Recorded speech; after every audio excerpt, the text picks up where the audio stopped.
देखो, किन्हीं दो वृत्तों के उभयनिष्ठ 30 सेंटीमीटर 30 सेंटीमीटर, उभयनिष्ठ मतलब एक दूसरे से मिला हुआ, और यहाँ 30 सेंटीमीटर के जीवा है, इसका भी और इसका भी 30 सेंटीमीटर का जीवा है, दोनों का जीवा देख रहे हैं। जैसे कि जीवा किसको कहते हैं, ये वृत्त है, इसके किनारे से दो बिंदु से लेते हैं उसे, और केंद्र से,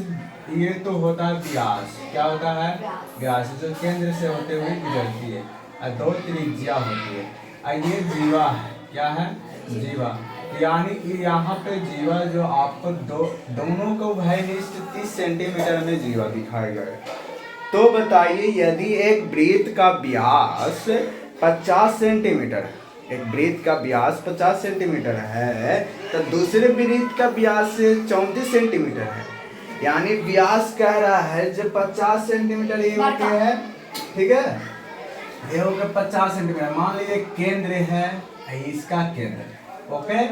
ये छोटी केंद्र, इसका देख लीजिए, एक का है 50 सेंटीमीटर व्यास वाले, यानी 50 सेंटीमीटर व्यास वाले, तो इसका आधा त्रिज्या हम मान लेते हैं, क्या हो जाएगा आधा, क्या हो जाएगा त्रिज्या, है ना। यहाँ से ऐसा खींचिए कि आपका व्यास यहाँ से 50 सेंटीमीटर के है, तो जीवा के अनुसार से ही हम खींच रहे हैं त्रिज्या के, तो 50 सेंटीमीटर यहाँ से यहाँ तक के है, तो बताइए इस केंद्र से यहाँ तक के 50 सेंटीमीटर वाले में से आधा हो जाएगा 25 सेंटीमीटर, है ना, 25 सेंटीमीटर का। इसका क्या कितना हो जाएगा, तो 34 सेंटीमीटर, दूसरे वृत्त का 34 सेंटीमीटर, यानी कि छोटा हो गया, यानी 17 सेंटीमीटर, कितना सेंटीमीटर का 17 सेंटीमीटर का। इधर व्यास पूरा कर रहे हैं तो 34 सेंटीमीटर, है ना, यहाँ से यहाँ तक के 34 सेंटीमीटर का व्यास, कितना सेंटीमीटर का 34 सेंटीमीटर का, समझ में आ रहा है। यहाँ एक तो उनके केंद्रों के बीच के दूरी निकाले, उसके केंद्रों के बीच की दूरी, इन दोनों को केंद्रों के बीच की दूरी ज्ञात करेगा, यानी कि ये एक प्रकार के त्रिभुज जैसा दिखाई दे रहा है। तो इस केंद्रों का आते हैं, इन दोनों केंद्रों के व्यास में यहाँ से यहाँ तक दो भाग में काट देते हैं जीवा को, तो 15 सेंटीमीटर हो जाएगा, कितना सेंटीमीटर का 15 सेंटीमीटर के। जीवा के आधे आधे में होगा, जब देखते हैं कि इसके केंद्र और इसके केंद्र से मिल रहा, और ये जो त्रिज्या के अनुसार से ये आर बराबर, इसके दूसरी त्रिज्या, ये पहली वृत्त है और दूसरी वृत्त है, पहली वृत्त है और दूसरी वृत्त है, ठीक है, दूसरी वृत्त। और इसमें देखना है क्या है कि मान लिया कि ओ यहाँ पे एक दोनों से जो मिला रहे हैं, इसको मान लेते ओ बिंदु, इसको मान लेते ए, दोनों शीर्ष को मिलाया जो त्रिज्या, इस दोनों का ए मान लिया, ठीक है, ए मान लिया।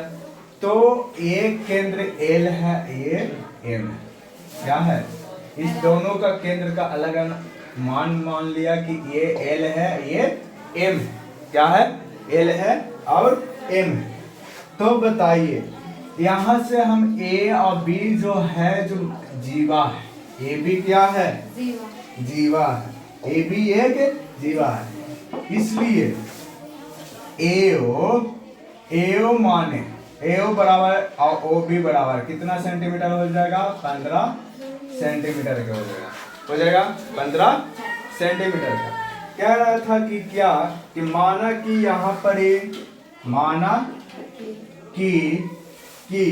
बड़े वृत्त का व्यास कितना है, बड़े वृत्त, यहाँ बड़े वृत्त का व्यास, पहले वृत्त वाला क्यों, बड़े वृत्त का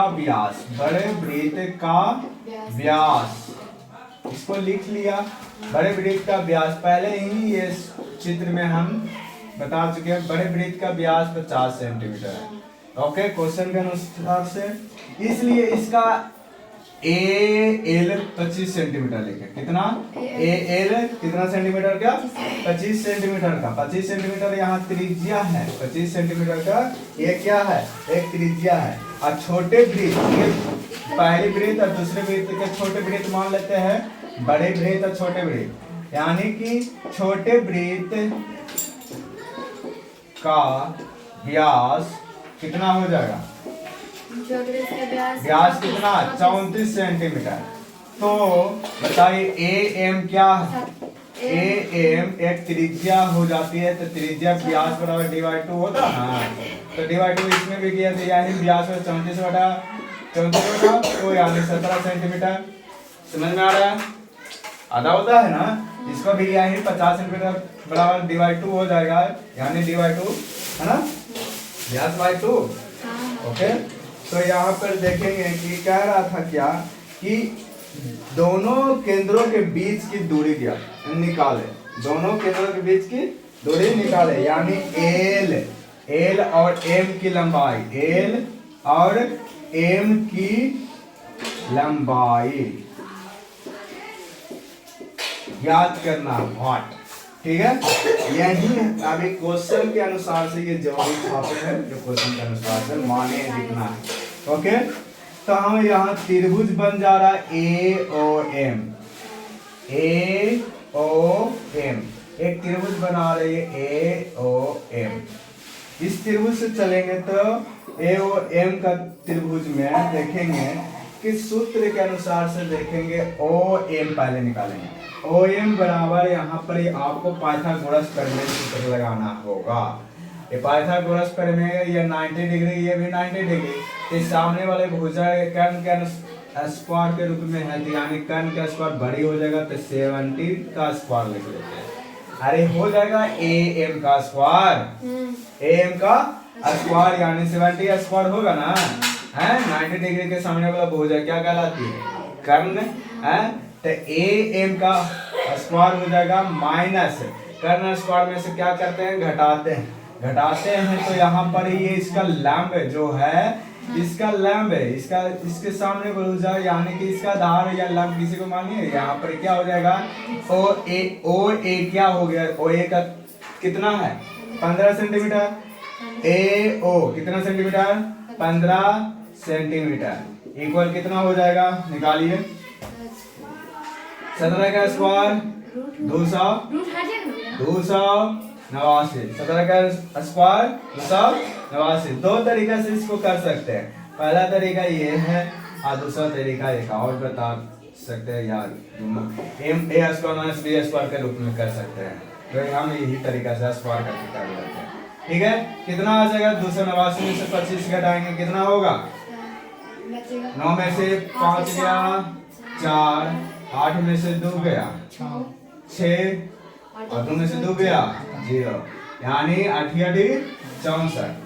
8 सेंटीमीटर अभी कहां से कहां तक के आया, OM आया, OM आई है। ठीक है, आप जानेंगे AOL से, त्रिभुज AOL में। ठीक है, तो हम देखेंगे AOL में, तो यहाँ पर देखने पर लग रहा है कि एक का OB तो इसमें है AO यहाँ OB लिख दिया है, OA तो दोनों हो जा रहा है, दोनों ना हो जा रहा है जी, तो दोनों AO तो दोनों एक ही मिलेगा, तो AO बराबर 15 सेंटीमीटर, तो यहाँ AO बराबर अभी आ जा रही है यहाँ 25 सेंटीमीटर। तो यहाँ पर किसका मान निकालना है, LO का, यहाँ लिख देंगे OL equal under root 90 degree के सामने हो जाए 25 का स्क्वायर माइनस लैम्ब का स्क्वायर के रूप में, यानी मान लेते हैं कितना सेंटीमीटर है 15 का स्क्वायर है ना, होगा बोला 225 माइनस 225, 15 का स्क्वायर 225, यानी 625 में से 225 घटाएंगे कितना होगा, अरे बोला बताओ कितना होगा 0 0 एंड 4 400 यानी 20 सेंटीमीटर बोला, ये दोनों होगा, ये 20 सेंटीमीटर होगा। अब देखेंगे कह रहा था हमको इस केंद्र से इस केंद्र एलएम, यानी कि एलएम कितना होगा, एलएम कितना होगा, एलएम दोनों का ऐड कर लेंगे, OM plus OL, OM plus OL equal हो जाएगा 8 centimetre plus 20 centimetre equal 28 centimetre. Answer सही है, सही है, सही है, सही है, ठीक है, बना लेंगे।